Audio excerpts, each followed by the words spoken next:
শ্বশুর বাড়ি এলো, শ্বশুর বাড়ি এলো, মনে কর তোমার ভাবির আনছি, আনার পরে ভরণ পোষণ দিতে আসছি দেখেই তো আমার তোমার ভাবি আমার সাথে রয়েছে, তা নাকি আমার সাথে সংসার করতো, কবে জানি যাইতো গা, ভাইয়ের বাড়ি যে উল্টোপাল্টা কথাবার্তা কইতো আর আমার ডাফিস দিয়ে পাঠাই দিত, তাহলে তার শ্বশুর বাড়ি থাকতো না, শ্বশুর বাড়ি মানে ডোনের বাড়ি, এটা বুঝতে হবে তোমার।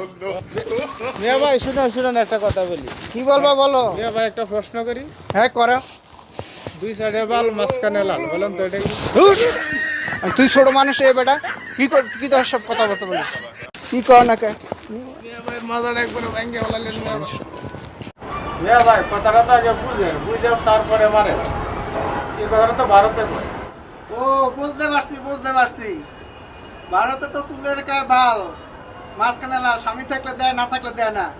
এবার তো বুঝতে পারছি, এটা তোর নাম হইলো সিঁদুর। আরে ভাই তুই কি ব্যথা হয়েছে নি? হ্যাঁ জুতো মেরে গরু উদ্যান করলেন, ঠিক আছে চলে যান।